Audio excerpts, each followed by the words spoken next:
It was not a celebrated event. It was an Olympic trial, to be sure, and the trial of a sport of unusually passionate participants, but no tickets were sold, and the community in which it was held, Princeton, New Jersey, largely ignored it. The local innkeepers and restaurateurs did not report to the Chamber of Commerce, as seems mandatory these days, that holding the sculling finals in their city had brought $5 million worth of extra business to the town.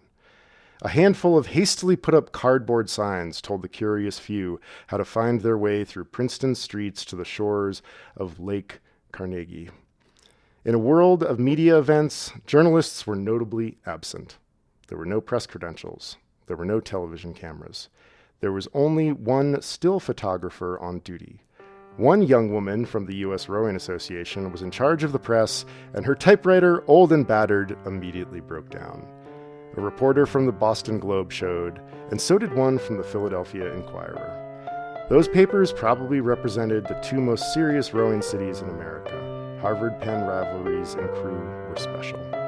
The New York Times sent a stringer. Crew was a shakier sport at Columbia.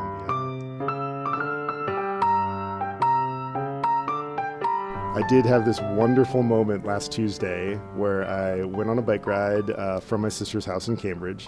And as I was wandering back on the Boston side, I approached this like beautiful contemporary modern sort of like steel and iron and like wood, this like thing, and I was like, what is that? A little closer, it's the Harry Parker Boathouse.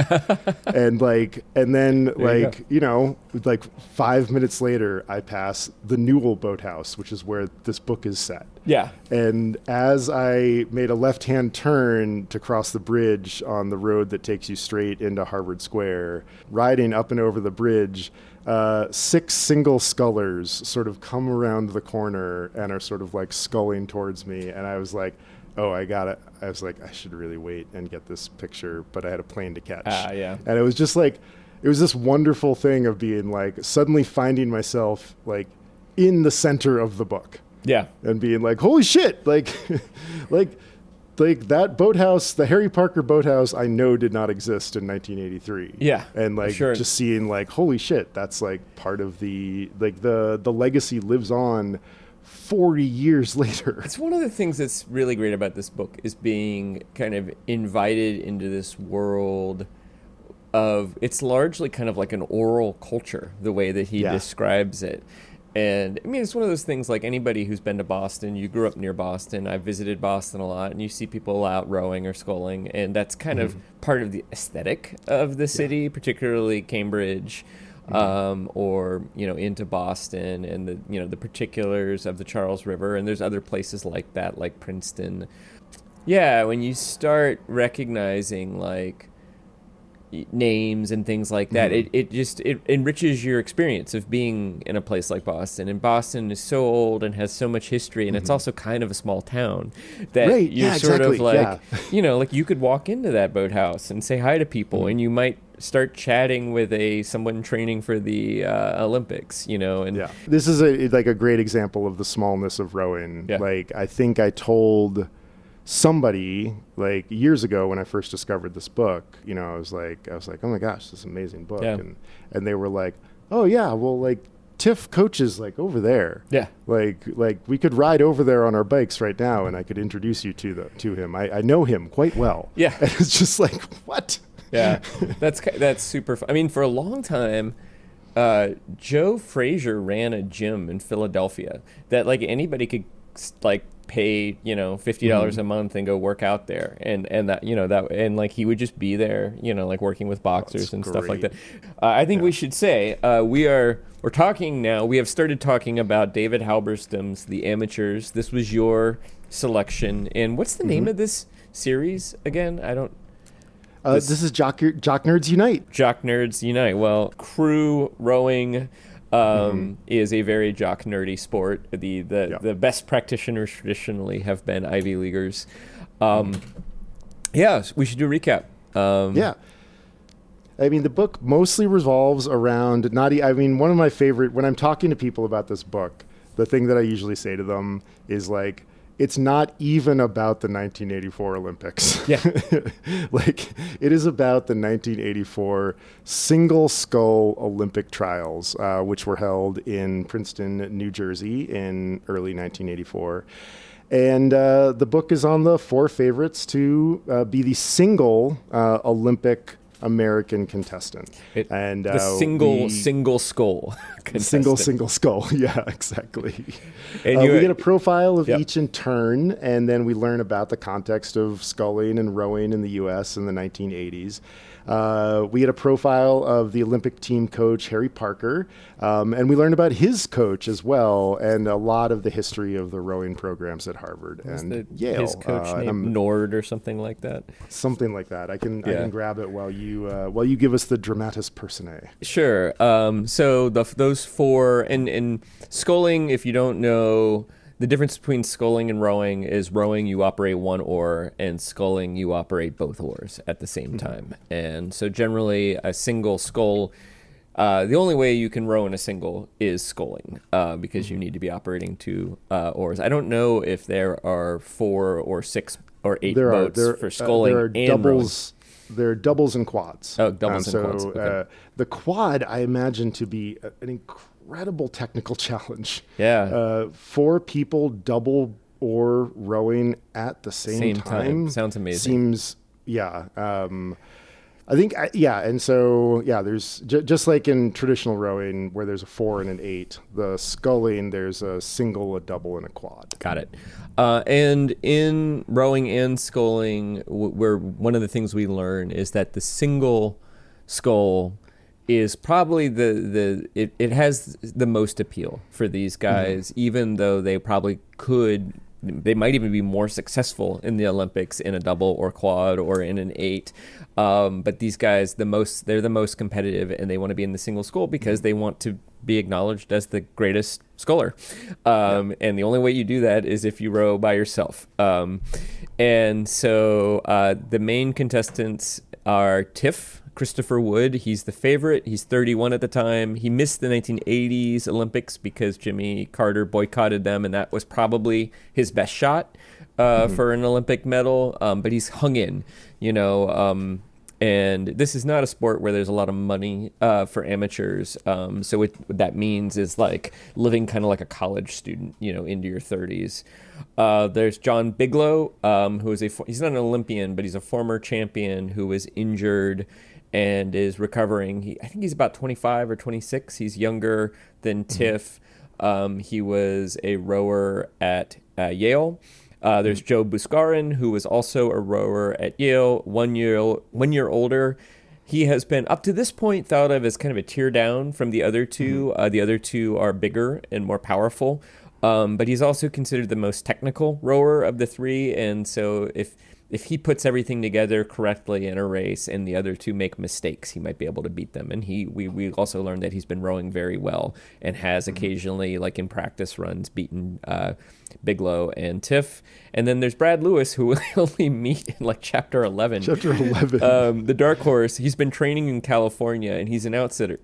So the first 3 I mentioned all know each other pretty well. They're kind of like rival friends. I think, John and Tiff are really good friends, even though they are rivals and want to beat each other. And Joe is also friendly with those 2. And they work out together and stuff like that. But Brad doesn't really know these. I mean, they know him sort of, but they're not friendly with him. He's not collegial the way the others are. And we get a lot of, sort of observations about the 4 men's relationships to one another, their kind of sport philosophies, their personalities, their personal philosophies, and that sort of thing. Yeah. I mean, one of the things I love about this book is like the real world sort of offers David Halberstam up like kind of a perfect like movie like assemblage. Yeah. You've got like the favorite, but who's like a little old. Yeah. And then you've got like Bigelow, who is like super talented, but also like kind of a dick, like precocious, and coming back from an injury.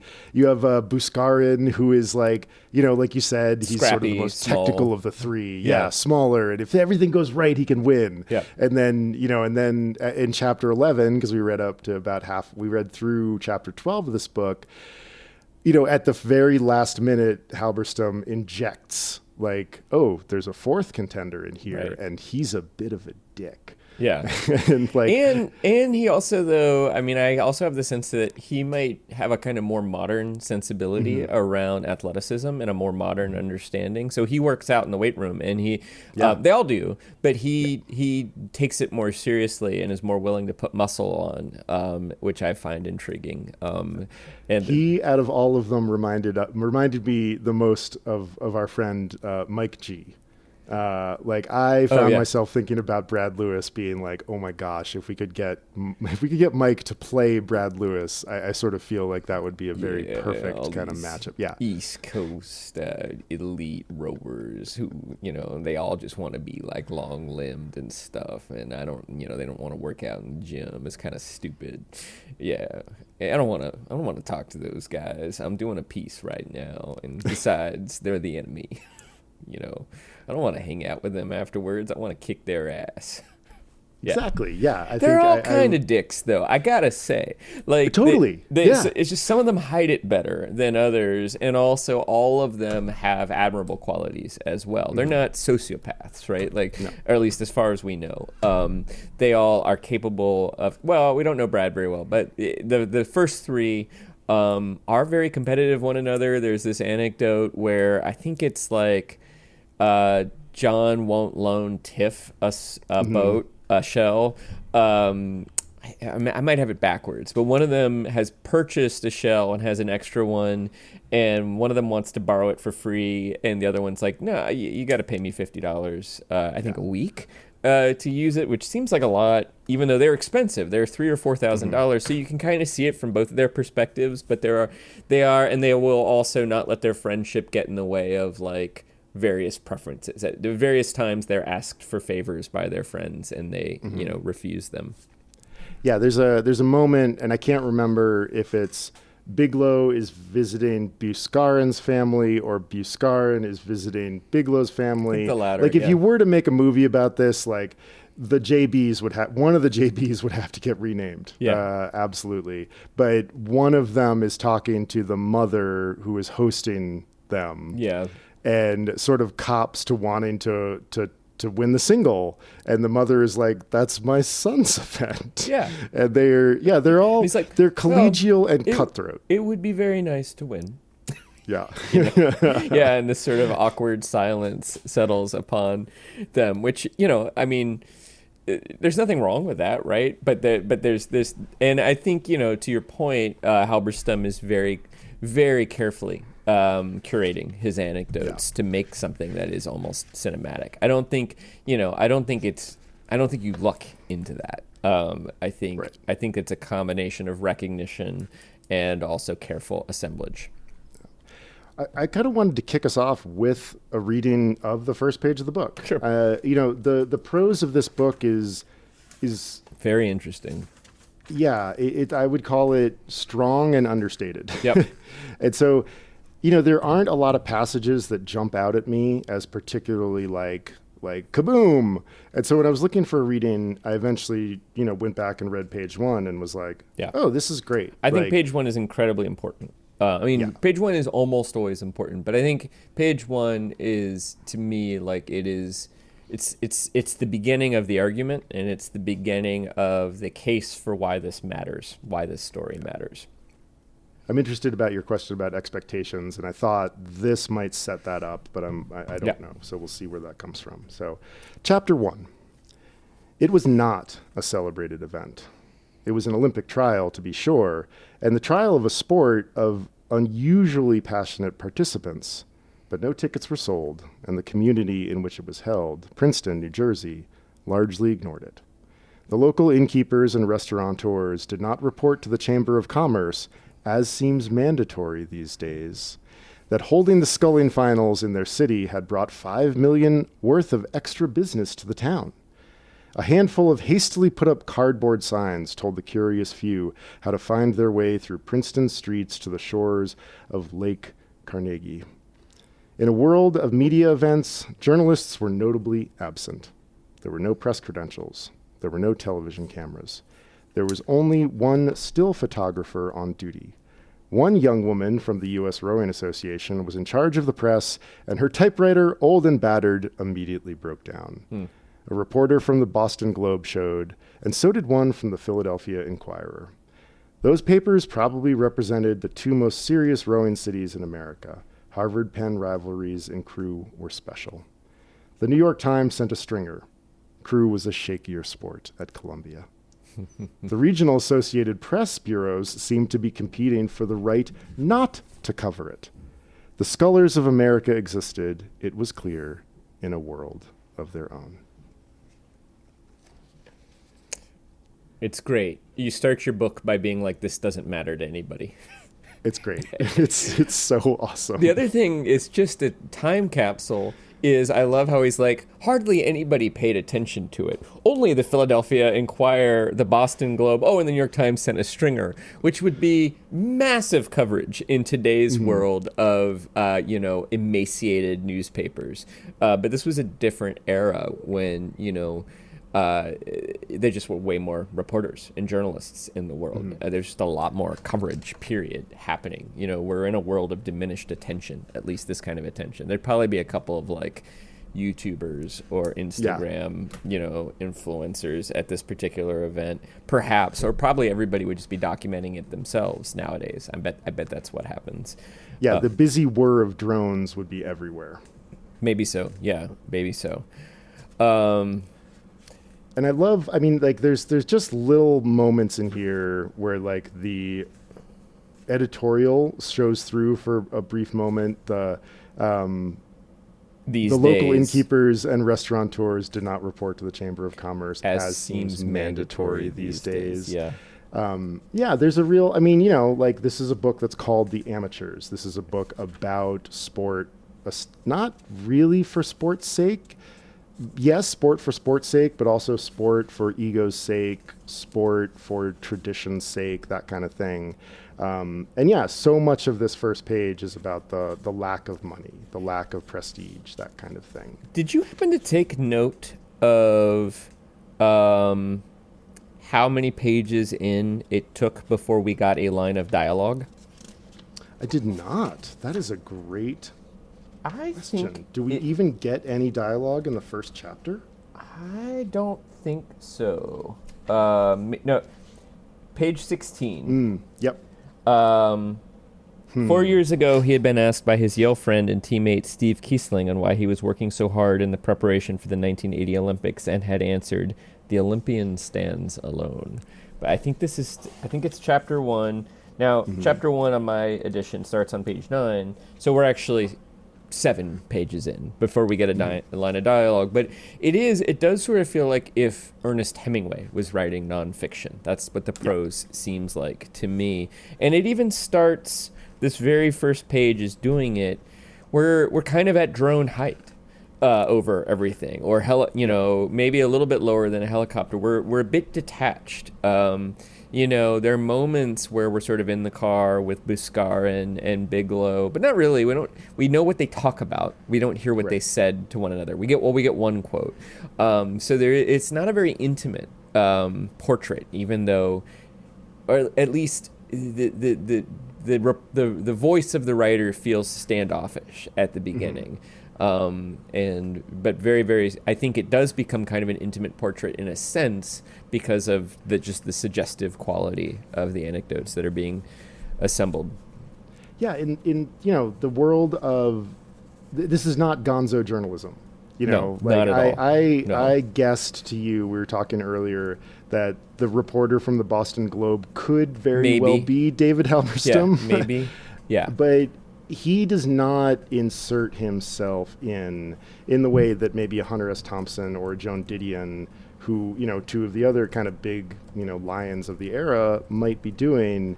It is very detached, his sort of authorial voice. Yep. I don't think he ever worked for the Globe. I just did a quick check too. So he's not even doing a kind of like Hitchcock cameo of sort of like oh, and then somebody noticed a piece of paper on the ground and picked it up and handed it to the judge, or there's not even that up to this point. I don't think there's at any point a moment where he says, Bouskarin told me.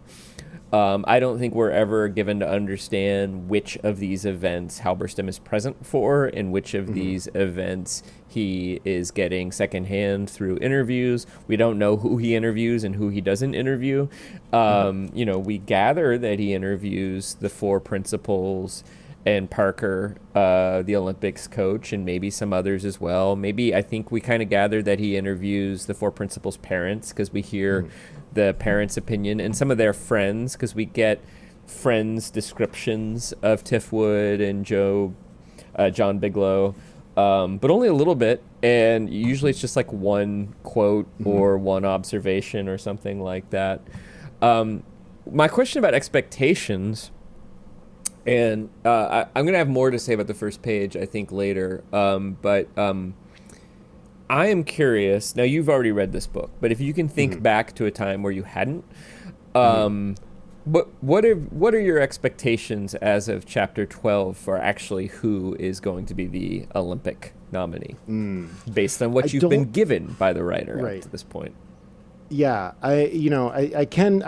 what's great is I read this for the first time long enough ago that I don't actually remember who wins. Which is good. That fits in really nicely with your question. I think there might be a spoiler in the photos. Unfortunately, I saw something that suggested a spoiler, and I was like, nah, don't look. So I now have a theory based on that, which sucks because I'd rather have the joy of predicting based on my own biases and thoughts about these athletes. But based on these athletes, who do you expect to win? I think we're sort of being cued for Wood not to win. Is sort of the they're like it's one of those interesting things. I mean, like when you were just talking about basically perspective, it is very odd for a piece of nonfiction to appear in a kind of third person omniscient. Yeah, which is what this feels like. Yeah, and sure, I think it was more common in this era. I think this was a more common nonfiction voice in the 70s and 80s. Tracy Kidder, sort of writes this way too. I imagine a lot of sports journalists and Halberstam is sometimes a sports journalist. I don't know. How did Roger Angell write? A little bit more personal. Yeah, a little more personal. Yeah. Like you would very often get something like, like when I went through the turnstiles at Fenway, you get something like that, but yeah, what I think is interesting about this is like, it has the trappings of like sport movie arc, but it's nonfiction. And so it's really interesting to think about the expectations of it. I feel that we're being cued that Tiff Wood is not going to win. Yeah. That, especially because we get little snippets in the first chapter, things like, the rowing society felt that it would be a very nice thing if Tiff Wood were to win. Yeah. That kind of thing. And I feel, what we're being set up for is that Bigelow gets it. Yeah. Out of the four of them, he seems to be the one who is sort of approaching his peak at the right time. Like you said, Bouskarin, everything has to go correctly. And, Lewis, for all of his wonderful sort of like madcap nature, feels a little too madcap, feels a little too outside for him to be the one who's going to take it. So like that's my sort of expectation, is that Bigelow wins. Which competitor would make the best story if he won? Tiff Wood. Well, no, actually, I think Brad Lewis would. Oh, I was going to say Bouskarin for that one, but I'm a classic form versus power, like rooting for the underdog. I love the idea of the little guy who is smarter than the others and has to win through his wits. To me, that's an ever a wonderful story, always. And always what I'm kind of looking for in sports is somebody whose strategy and whose, in his case, it's not so much strategy. I mean, one thing I'll say about this, I don't know if it fits any of our questions, is like, this is not the kind of sport that I enjoy paying attention to. I mean, I'm really enjoying this book, but what I'm enjoying is the craft, and I'm enjoying what David Halberstam is pointing at, which I have a question about later. But I think he's making an argument, and I think he's making an argument about attention, I think, very, very subtly. And I'm completely there for that. But, like, I don't really like sports where you have to have a certain body type to compete. I find pro basketball to be very boring. College basketball is a little bit better because you can still be kind of like a 5'10" guard and be kind of like a star. Baseball's pretty good in that regard. Like, you can't be a pitcher. Greg Maddux was 6 feet. There are not a lot of 5'11" and shorter pitchers. Tim Lincecum is 5'11", but he... Wow, really? Yeah. Well, and that he used to... me. Part of his stance, remember he had that weird... Incredibly long arms or something. Yeah. And he also had a short career because I think he was overstraining his body. His mechanics were ultimately poor. He was kind of stepping too far and probably like putting too much pressure on his tendons and ligaments. The New York Mets starting center fielder is 5'8". And like, I mean, I'm 5'9" and quick. There's nothing about my physical type that would stop me from being a professional shortstop or second baseman. If I put in the, I need to build some strength, but like and I think cycling is kind of that way in the sense that there are different roles for different body types, as I understand it. You can climb. Soccer as well. Yeah, and soccer as well. Like, you're probably a fullback. I'm probably like a midfielder or striker, but like we could anchor a team. Like, we both could find a role, like a rec league or something like that. And I was realizing, like, these are the sports that I enjoy playing, are ones in which any body type can compete, and they're also the sports I enjoy paying attention to and watching. And so the way that this sport, especially single scull rowing is described in this book is, to me, it's just like rather boring, because it really just seems to come down to strength and power. Like, it's not even all that strategic in terms of pacing. You can't really draft because any benefit you'd get from the wind is probably diffuse, and you're eating other people's wake, which is going to slow you down. So the strategy is actually like try to get out in front and stay in front. And like, there are some pacing strategies, but I would imagine there's way more strategy in an eight-man boat, four-man boat, even a dual, a double, because you have to coordinate, and there's stroking strategy and things like that. But like in this, like, it's just like row as hard as you bleeping can, man, you know. And like they strategize a little bit, but to me it doesn't. And also, like, who's good at it? Big, tall, powerful guys who are basically as tall as you can possibly be and still shove your body into a shell. Yeah, exactly. Basically, like if they could somehow make a shell that 6'10" people could fit into, then all the champs would be 6'10". I mean, there are also just not that many people like that because of the distribution curve. So to me, and like of all of the racers too, Tiff Wood's strategy to me is like the most boring. He's just big and strong and works really hard and endures pain, which it might be admirable, but to me isn't very interesting. Like, Bigelow is interesting in that he's a combination of the mental game, and he's strong, he pays a lot of attention, but he also has a very good stroke as well. Bouskarin is supposed to be the smoothest rower, so he's the most efficient user of his body. But in an ideal sport, in my opinion, Bouskarin would have the advantage over the other two because he's the most skilled. Not that any of this really matters in terms of it being a great story, but I sort of pointed out only in that I think Halberstam is doing a great job because he's made me completely care about this event that I wouldn't really naturally care about. And even part of the fun of the book is my reflection on how much I probably don't actually like this sport very much. Yeah.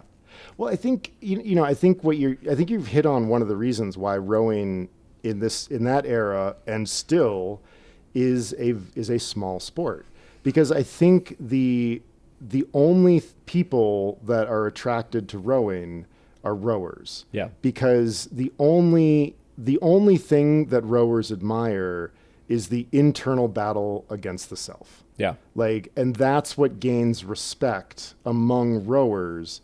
And you're basically setting up a completely hermetic and insular like experience and there. All four of these guys are a little bit crazy, right? You know, totally. They're not. There's something wrong with all of them. You know, maybe it's well managed. Maybe you could see rowing as a kind of, you know, medicated outlet for their craziness that's, you know, less harmful than some other outlets. But they all have something to prove. They're all kind of selfish. They're all kind of self-absorbed.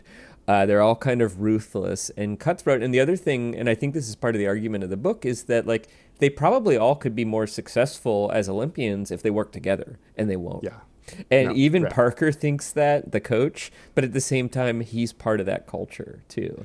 And I think that Halberstam's very gently critiquing that. You know, he points out that the U.S. is different in this regard, that there are other countries where there's maybe even more glory in the quad or the double or the 8, but not in America, baby. Like, you know, you don't want to share that win with 7 other guys or 3 other guys. It's just not the because same. you want to be the best. You and want I to think be the best. You know, the place where I pick up on that the most is the profile of Harry Parker, which I believe comes in chapter 9. Yeah. Where you're like, this guy is an asshole. Totally. He's like out here playing soccer with his athletes, elbowing them in the chest, like getting a chipped tooth and like keep going. Like, he reminded me a little bit of Mark Albee at that moment. Have you ever played basketball with Mark Albee? 100%. This is a farmer we used to work with who was in probably his late 40s when we were in our 20s as camp counselors, and he'd go out and throw elbows in the Sunday afternoon basketball game. He was good too.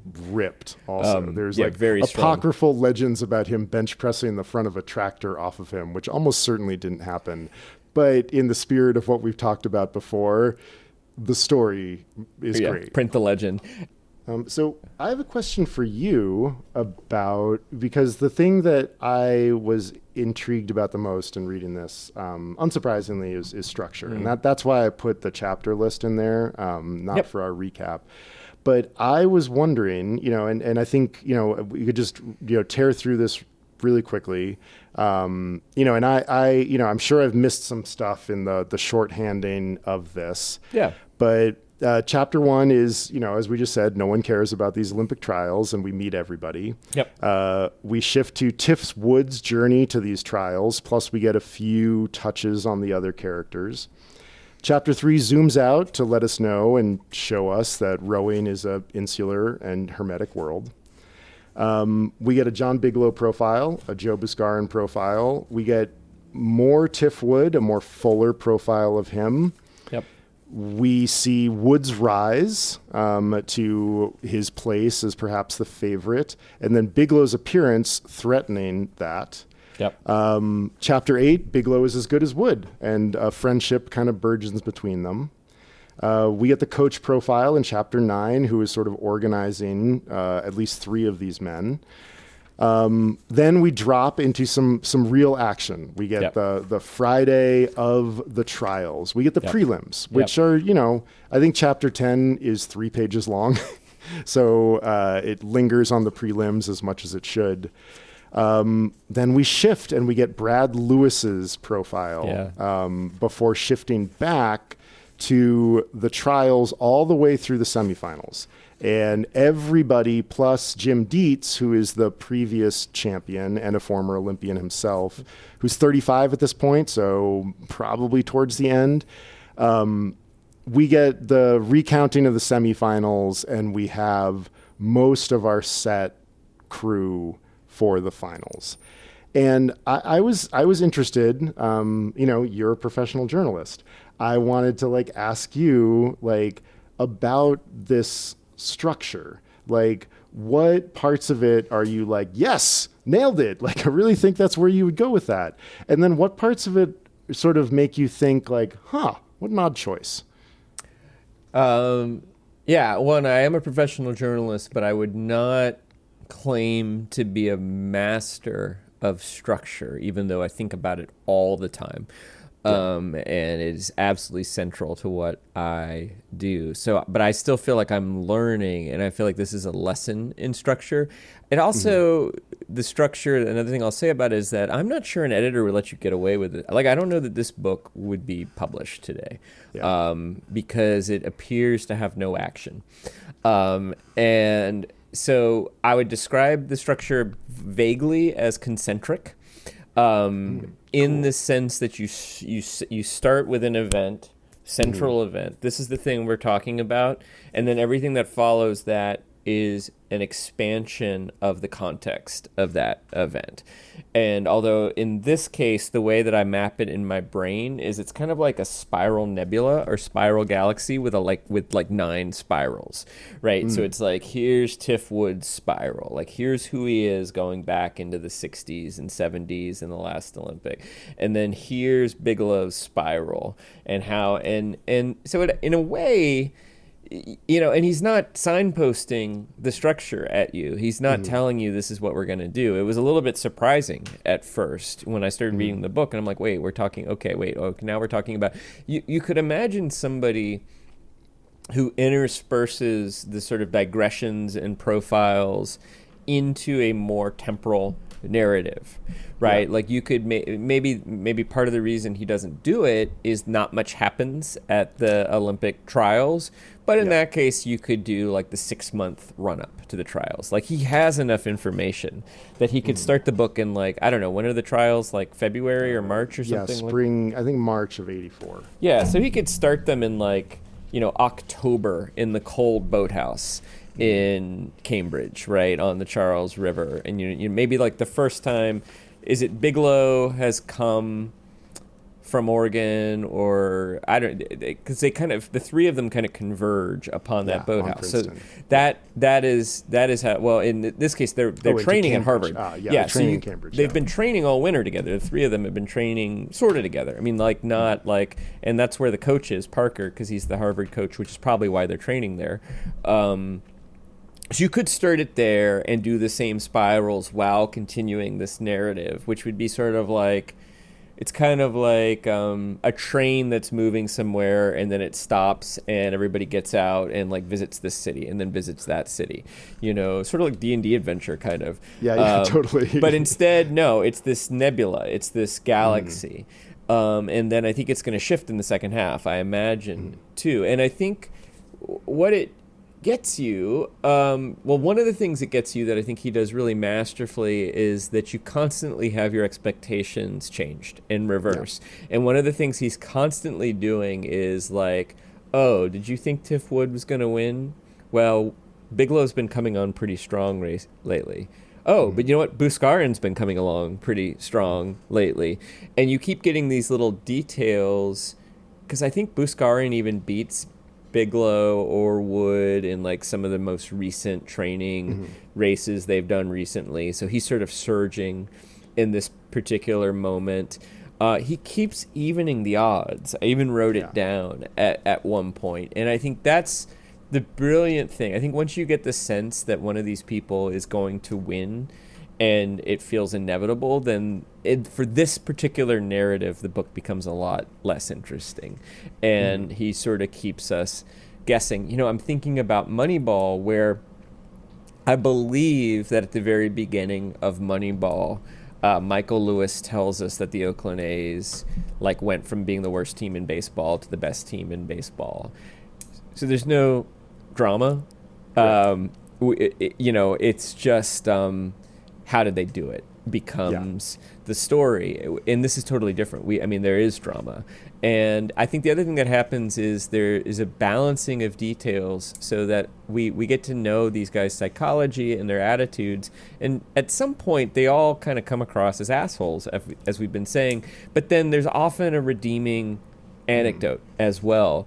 And so there's sort of two, like, meters he's keeping with each athlete.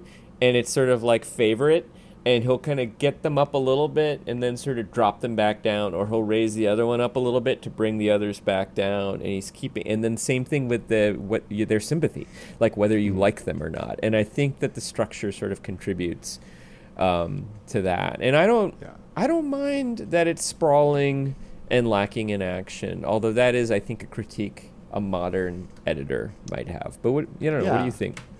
I don't know. I mean, like, I don't think Halberstam was a rower. I don't, I don't remember ever hearing anything about that. And when I came across this book for the first time, I was like, that's weird. But I think like, he is of their social class, oh, right? Absolutely. Like, he strikes he me, moved he's in these circles. He's a Ivy Leaguer, right? And and social class is incredibly important to this book, I think. Totally.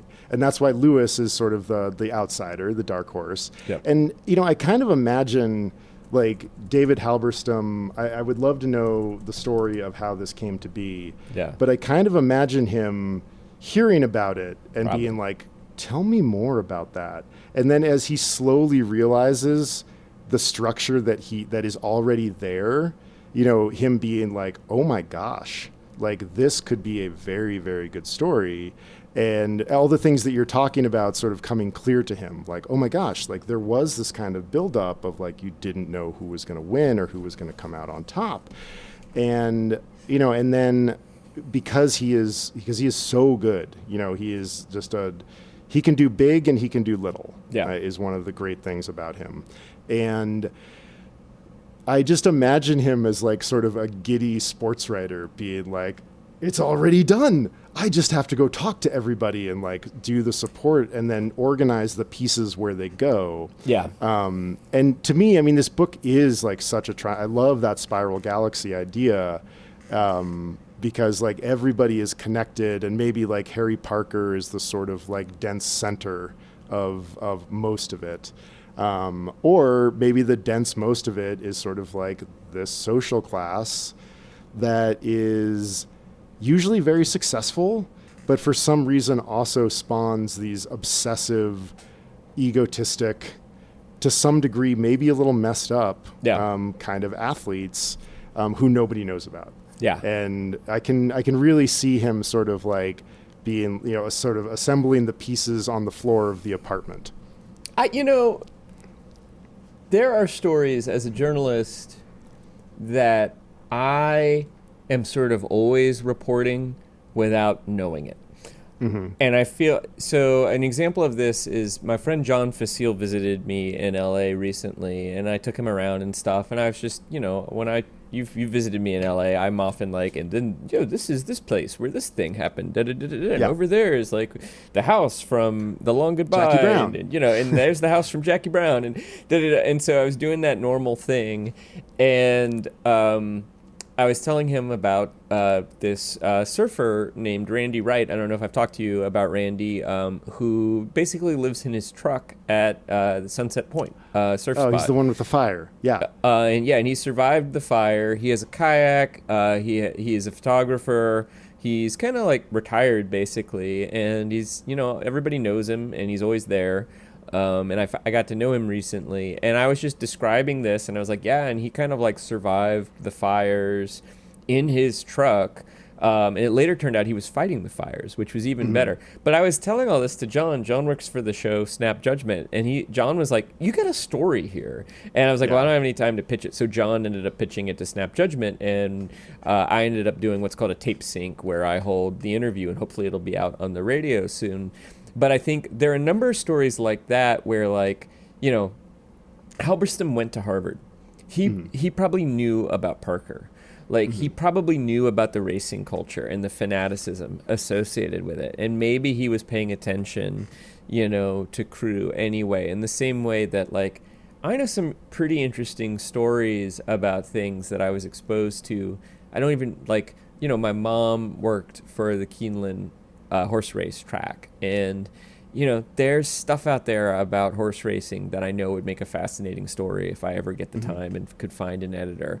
Or there's stories about, like, athletes at UVA when I was there who, like, I was reading about Anthony Poindexter, who was this incredibly talented defensive back who got injured, and just sort of, like, I was kind of reading about him, and I was like, oh, this is a really fascinating story. And I actually believe he's now a football coach, sort of landed on his feet. Or, Rondé and Tiki Barber, and Tiki, who made the decision to leave football after 9 years because he was a running back and basically, like, he pivoted into being a broadcaster basically so that he could grow up to be an old man and walk, because his body was being destroyed over and over again. Anyway, I'm just like free associating right here, but these are not things that I have like actively sought out to report. I did a story about the relationship between Steve Goodman and the song that he wrote, Go Cubs Go, and the renewed popularity of that song, when the Cubs won the 2016 World Series, and how that song had been largely forgotten and then like taken out of the archives. And I barely had to report it, like I just knew. I kind of just knew it because it's the sort of thing I pay attention to. And I imagine that's what it's like with this book in Halberstam. I imagine he's kind of maybe he would go and maybe he lived in Princeton, or maybe I don't know where he lived at this time. But I just imagine that he had a foot in it already, even if he wasn't a rower. Yeah, it feels like a passion project. It feels like the kind of book that you kind of write in the background while you're doing all your other work. Yeah. And it sort of slowly takes shape and you kind of can't stop thinking about it. And, it's like he's always got an oar in the water with the book. And it really has that feel of something personal and I don't know if he loves rowing or not, but there's something about it that really seems to speak to him. And because I don't think you would get a portrait of this insular world done so well from somebody that, didn't care about it or find it really compelling. Well, that sets up. Yeah, go for it. Well, if you make your last point, but you just did set up the reading that I have prepared. I think the structure is masterful. Like, I love that Brad Lewis appears in chapter 11. Like, I think that's a really nice addition. And like, it's sort of the, like the save the cat kind of idea. Like, you're kind of like halfway through and your initial argument might be like losing steam a little bit and like, oh, we need a little injection of something. Yeah, it's like kick the table over, Yeah, totally. And it totally does that. And it's shocking. But it also works because we've been so much in this insular world of Bouskarin and Bigelow and Wood that we experience it the way those guys do, which is who the F is this guy? California, and I actually figured out where he rows in California in Newport Bay, which is it's not very well explained in the book, but he rows around the marina. There's an artificial island in Newport Bay. Lido Island? Okay. Yeah. And so when he's talking about doing 2 Lidos, he's talking about essentially rowing around artificial marina. Because I was like, where would you? It's not really a very big bay, but it's in a artificial harbor created by a breakwater, possibly the same breakwater that forms the wedge on the other side of it, which is the famous freakish wave. My reading is from chapter 3, and it's an anecdote about Princeton, which is, where this is set. And we learn that Woodrow Wilson, who was president of Princeton before he became president of the United States, was hitting Andrew Carnegie up for a donation, essentially to endow a law school. Carnegie visited Princeton and told Wilson what his young men needed was not a law school, but a lake to row on. In addition to being a sport that built character and would let the undergraduates relax after all that studying, rowing would keep them from playing football, a roughneck sport. Football, a roughneck sport Carnegie absolutely detested. With that, Carnegie gave $150,000 to dam a nearby stream, and Lake Carnegie was born, financed and named.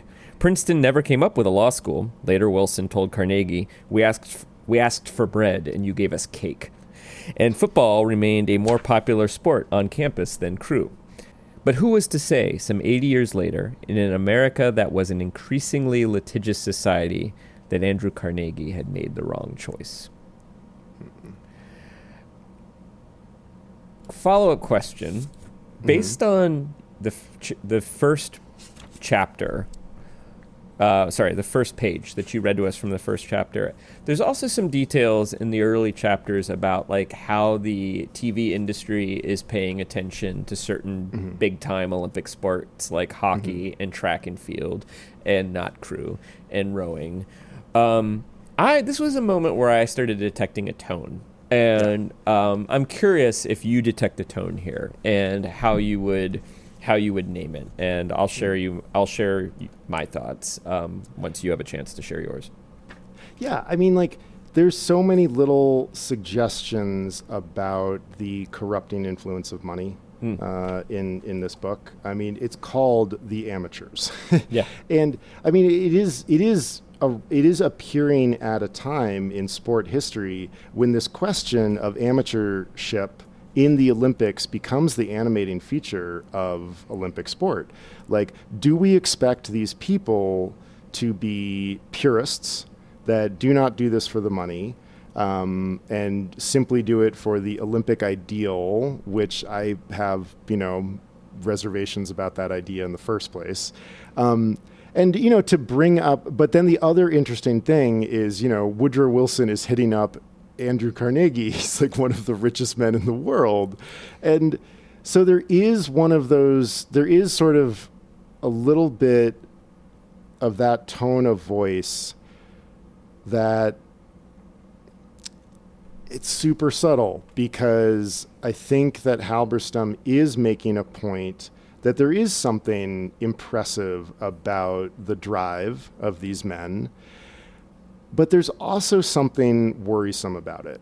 And I think that we can get it just in that little anecdote, because like Carnegie's impulses are about, like, crew is like a finer sport than football. And it's like, get the fuck out of here, man. Like, whatever. Like, it's, sport is sport, and who are you to editorialize about the relative merits of different sports? Like, there is beauty in all sport, because it's incredibly interesting, and we don't know who's going to win. I do think that maybe it's 60-40 a little bit in the like direction of like the corrupting influence of money is difficult. And I think even that Andrew Carnegie anecdote is one of it, because like he gives a lot of money to basically get his way, which is that he wants the sport to kind of remain pure and free of money. And it's sort of one of those ways that like the rich can very often exercise their influence in conservative ways, which is essentially, I want to keep it the way that it was. Yeah. And so I think Halberstam is, I think he understands and sees the tension that like money is a corrupting influence, but it would be great if these guys could feed themselves. Like, they are admirable athletes who work very, very hard for this thing that they are obsessed with. And the world is headed in a direction where the big sports are going to be king, where baseball and football and basketball are going to lord it over the amateurs. And so it is a nuanced tone.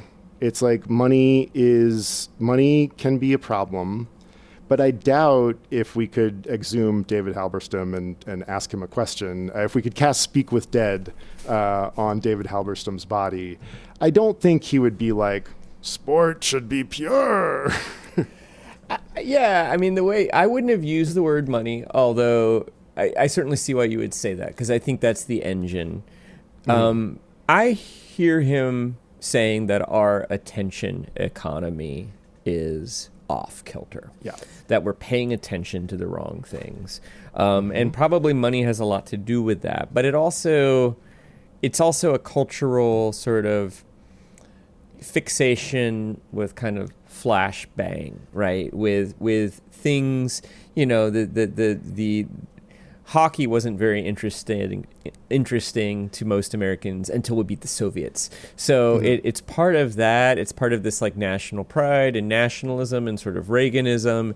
You think you're right that the TV companies are sort of anointing. This is an era where they're kind of figuring out which sports to anoint. Is that the right word? Yeah.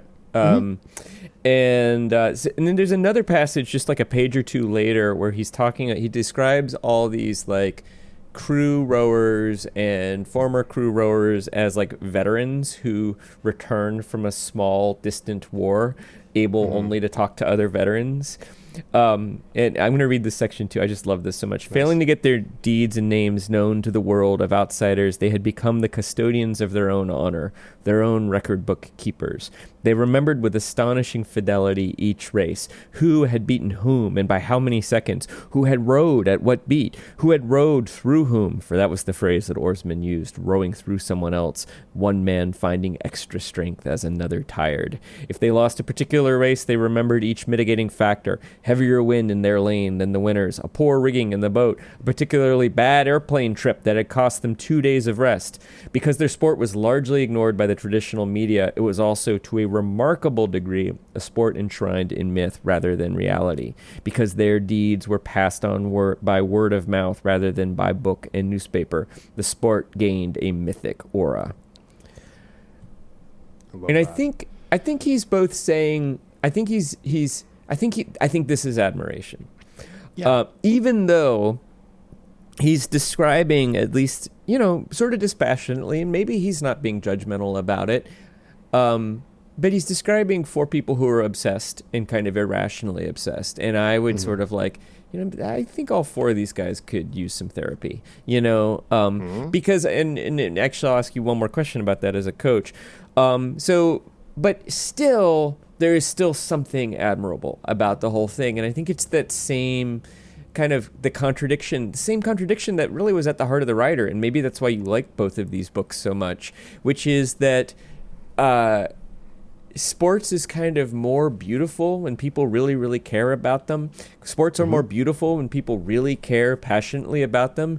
But then the kind of people who care passionately enough to win are often a bit off their rocker in a way. And one wonders, do they even enjoy it? I mean, like, do you think that these guys' lives are enriched by their race to be the single scull rower on the Olympic team?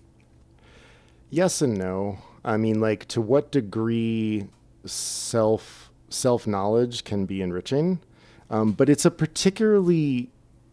not the kind of self-knowledge that like fuels a larger, stable, generous life. Yeah. It's the kind of self-knowledge that like only is reflective of yourself and like what you can do on a daily basis and what that means in your own personal mythology. And it's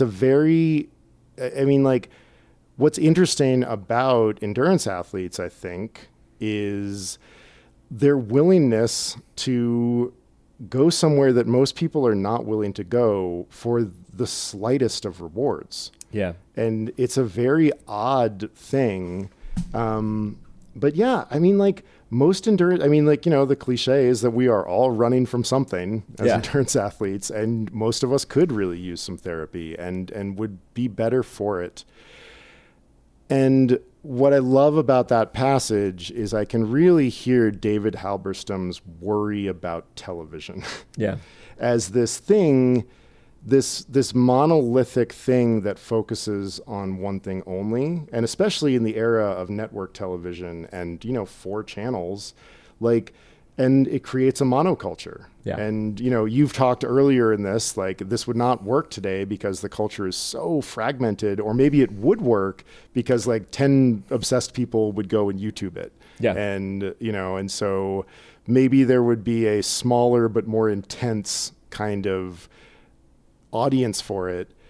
But what he's describing is this sort of monastic, poetic, kind of like Homeric thing that's going on, that you get the sense that David Halberstam might admire more than the sports that are becoming co-opted by television. But the thing is like, I'm very happy for the athletes that are in sports that are co-opted by television to make a goddamn living. Yeah. Well, and I mean, I think the book doesn't necessarily answer the question of where should this. I do think he's saying that our attention is off, and that these people deserve more attention. Although I also think he's saying that their attention is off too. And that, maybe they should be paying more attention to stroke, or maybe they should be paying more attention to working out. That there is this kind, and I think that Parker in a way is almost kind of a villain in the sense, because he is kind of the avatar or the totem of Tiff Wood's, just sort of like, one has the sense that if Tiff Wood spent a year just working on technique and not worrying about power, that he would emerge from that year as like the greatest rower ever. But Parker's not going to do that with him, because they're sort of impatient, whatever. He's competing at the high level. At one point they say he's so good that he can get away with inefficiencies and get away with making mistakes. And like nobody is motivated to fix that. And my feeling is that if Parker were a greater coach, he probably would be able to coach these guys into a quad or two doubles, where they would probably be more likely to actually compete in the Olympics and win something, and they'd actually be more likely to achieve something that's greater than themselves and greater than the sum of themselves, which to me is more valuable than these guys are rating it. I see them as kind of like stuck in this trap of individual glory, and that's why they're single sculling. And I think he's both admirable of the culture in the sense that this part of it, the kind of oral tradition, the way that they remember it, the way that they know each other, the way that great races live on for decades or 2 decades, that people still talk about the rude and the smooth Harvard crew, like all of these things.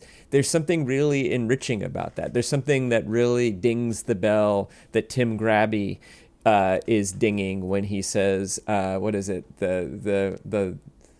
The emptiness of their lives astonish me. Like in the first couple of, in the first paragraph of the writer, there's something of that here too that I think he admires. But I think he's also pointing out that the rowing culture is a little bit off as well. And the American rowing culture. The American rowing particularly problem. Particularly off. We learn early that the Europeans, who are well-funded and team-oriented, and they work together and have like very, deliberate programs, are just wildly successful. Yeah. And you spend a lot of this book wondering, is the Olympic trials the best that these guys can hope for? Is this simply a chance to be like marched off to slaughter by the East Germans? Well, and the other thing is that this is a sport that really only rich kids can do. Because essentially, you need a $4,000 boat, and you need to be able to like get supported by your parents, or live with your parents, or go to the schools, or go to the have schools. These programs, which almost all of them are very expensive. Like you would have to go to a prep school to row there, and then you would have to go to, one of the 20 like rowing institutions, 8 of which are the Ivy League. Yeah, and it's really interesting because it's also like these are for rich kids who are, or maybe not. I mean, rich might be too strong of a word, but certainly upper middle class, right? And they're headed for medical school. Like I believe that Joe Bigelow became a anesthesiologist. And I think Buscarin was in medical school too. They know that they're not going to make a living rowing, and at some point they're going to have to transition, probably in their 30s into some kind of career, and probably that career is going to be pretty lucrative. But at the same time, they're choosing to sort of live in poverty and drive beat up cars and sleep on each other's couches and probably have roommates and things like that, even though they're choosing poverty for the sake of the sport. And there is something that is at once admirable and also messed up about that. Why should they have to make the choice? In fact, we can look at Europe and be like, oh no, our best athletes, they row in quads and we give them a stipend. And that's probably better, right? Although there is something totally. At the same time though, there is something very compelling about a guy who, works 4 months a year framing houses and then drives a beat up Volvo wagon or Saab, putting his skull there and like driving down to Princeton and crashing on his friend's couch to like go see if he can go to the Olympics. There's also something deeply compelling about that too. And I think Halberstam's good at inspiring that ambivalence in the reader. Yes, that's exactly what I was about to say. Is that like he's so good at drawing this problem with American identity while at the same time describing the glory of it. And, and like he's managing to critique our rugged individual like ideal, which is very critique worthy. And at the same time, making clear the noble aspects of it that can get co-opted and ruined. And I think that's one of the things that I find so amazing about this book. Shall we go to trivia? Well, let's go to trivia. I believe I am the host. I have a pretty basic one, but the 1988 trials for the Seoul Olympics saw which character from this book claim a spot on the 1988 Olympic team? Was it Wood, Euskarin, Bigelow, Lewis, or Beowulf Schaefer? I'm waiting for Schaefer to make appearance in the second half of the book. I feel like the most likely is Bigelow because he's young enough. I don't remember how old Brad Lewis was. He's 29 at the time of the trials. Okay. He's older, but he's not as old as Wood. Yeah. Wood is unlikely because Wood would be 36 at that point where he's probably falling off a little bit athletically. And also, even if he's not, I mean, I was in best shape of my life at 36. It's hard to just maintain the lifestyle, Totally. Training lifestyle and all of that, and keep your body together and that sort of thing. Lewis is the other dark horse there. You know what? I'm going to guess Lewis. It's Bigelow. Way to go. Outsmarted myself. He did. Classic. Yeah, he sort of bagged it. He came in third in the 88 trials and got there because it was something, maybe a different format or whatnot, but he does get to the Olympics in 88. What do you got? So first of all, one of the things I was wondering about as I was reading this book, and there was no digression about it, is how do rowers and scullers avoid accidents when they're training because they can't see where they're going? And they're on a busy river system or something like that. So how do they avoid it? And apparently, with great difficulty is the answer. There are accidents. There's also some lane marking that happens. And I think the people who are rowing in the Charles River become very adept at knowing every twist and turn. And they know what's coming up. Sometimes they have to turn and look. And I think there's probably sections of the river that are more suitable for pieces. So there's a bunch of different ways maintaining lane discipline, but sometimes the system breaks down. So according to the Charles River Alliance of Boaters, CRAB, wonderful acronym, which phrase is recommended to yell if you are a boater and you judge or reckon that a shell is on a collision course with your vessel? Marvelous. Is it A, rower look ahead, B, sailboat? And by the way, I'm giving you too many options in this case, so there'll be some kind of mitigation of that somehow. Okay. A, rower look ahead, B, sailboat up or powerboat up or kayak up, basically class of boat up. Got is it. 2. 3, or C, ahoy the shell. Ahoy, comma, the shell. Yeah. D, heads up, chout ahead. And E, all of the above are recommended in the Charles River Alliance of Boaters guide to the Charles River. Oh no, what a curveball. I don't think what's up, chout ahead is gonna, oh God. This is the problem with northeastern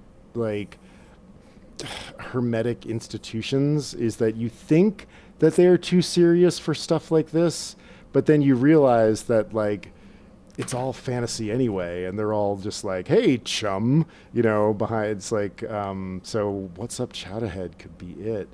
Ahoy the shell, class of boat up, rower look ahead. Those are the three.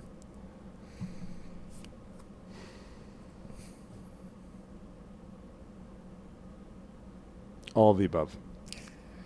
It is not all of the above, but because I gave you 5 options, I'm going to give you a second guess. because it was unfair. That's... But I was only going to give you a second guess if you chose all of the above, because I just was like, that's Got unfair it. bait. Okay. Sort of going back and forth between rower look ahead and ahoy the shell. Ahoy the shell. It is rower look ahead. Ahoy the shell, I picked it because it had some of that, like, New England, Brahmin-y, sort of thing. It would work. Well, and the other thing they say in that section is, like, don't stand on ceremony. Like, if you need to yell something. They recommend rower look ahead, but any of these, including heads up chowder ahead, would be acceptable. And, it did the Officer, I could, I imagine the scene where this guy is trying to explain. I yelled, look ahead, chowder ahead. Yeah, exactly. Or that I kept saying, rower, look ahead. That skis didn't look ahead. Jeesh. What a sketch ball. I will say that the crab rowing advisory is a wonderful document, that is worth reading. We'll post it in our show notes. Perfect. I'm going to read you, and it is the sort of thing that might jokingly suggest, look up chowder head. Like, that is a plausible thing that you might find in this document, but it's not actually in there. This is from the introduction. I love this. You may not be aware that the Charles is one of the busiest and most competitive rowing venues in the world. It is routine to see more than 4,000 rowers launch in a single day from boathouses from Boston to Newton. Rowing programs are based at not-for-profit, public and private clubs, or school-based facilities. Many boathouses host more than one organization, so it is not uncommon to see novice rowers launching alongside Olympic hopefuls. In fact, it is one of the many things that makes rowing special. You may play basketball all your life, but you will likely never play against Paul Pierce. But if you row, you will likely get to race against or be coached by a current, future, or former world-class rower. I love Paul Pierce in there. Yeah, well, it's Boston. I know. Well, it's great. And it's interesting that that's the Celtic they pick. I mean, yes, a legend, but there are other legends. Right, Bill Walton, right? Larry Bird. Larry Bird. McHale, Robert Parrish. I had to look up who like, Paul Pierce was. I have to admit. Geez, he was great. Yeah, sure, I'm sure. A great power forward, 19-year career. Some of the other headlines, it's written as a fact, and some of the headlines are, I can never predict where those wacky rowers are going next. What are they doing? What are the not straight races? I had the right of way and they did not yield. What is up with that? Well, next up, everybody, we are reading the second half of David Halberstam's The Amateurs. I'm really looking forward to it. Thanks for listening, everybody. Upper Middle Brow is a Small Point production. Chris Bagg and Jesse Dukes are constantly debating whether power or style makes a podcast go. I think it's style. Music by Ben Pajak and Jesse Dukes. Design and website by Chris Bagg. We are supported by Jenny Grieve and Justin Reich. Jenny Grieve had her one-on-one last week. Amazing. Find us on Patreon, where there are a number of tiers at which you could show your support. I love it because I think power makes a podcast go. Of course you do. Of course I do. But as a reminder, everybody, Jesse and I are both writers and editors, as Jenny Grieve found out, and can help you with your writing, podcasting, or editing project.